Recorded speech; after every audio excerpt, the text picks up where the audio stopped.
proud of you. Grabe. Kaya pinakain namin ang paborito niyang ramen. Kasama si... Kasama ang french fries ni Ryan.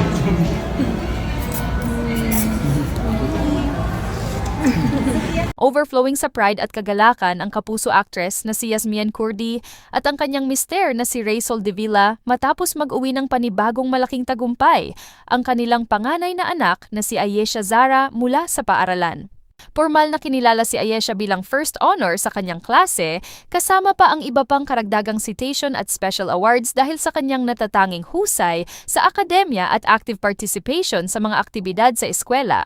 Sa pamamagitan ng post sa social media, buong pusong ibinida ni Yasmin ang mga larawan at video nila ng kanilang mga anak habang ipinapakita ang mga awards ni Ayesha. First honors, Ayesha. Oh, congratulations. I'm so proud of you. Grabe.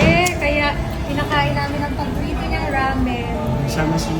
Kasama ang french fries ni Ryan.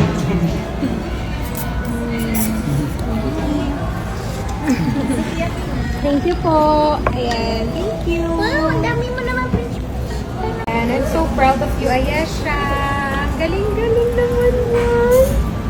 Oh, no, Ryan. Diba? Oh, meron pa pala. Oh, diba? Oh, diba? Siyempre, baliwala yung first honors. Kung Oh. wala naman yung right hand, except the recanda. Oh, diba? Ito yung pinaka-important sa lahat, of course.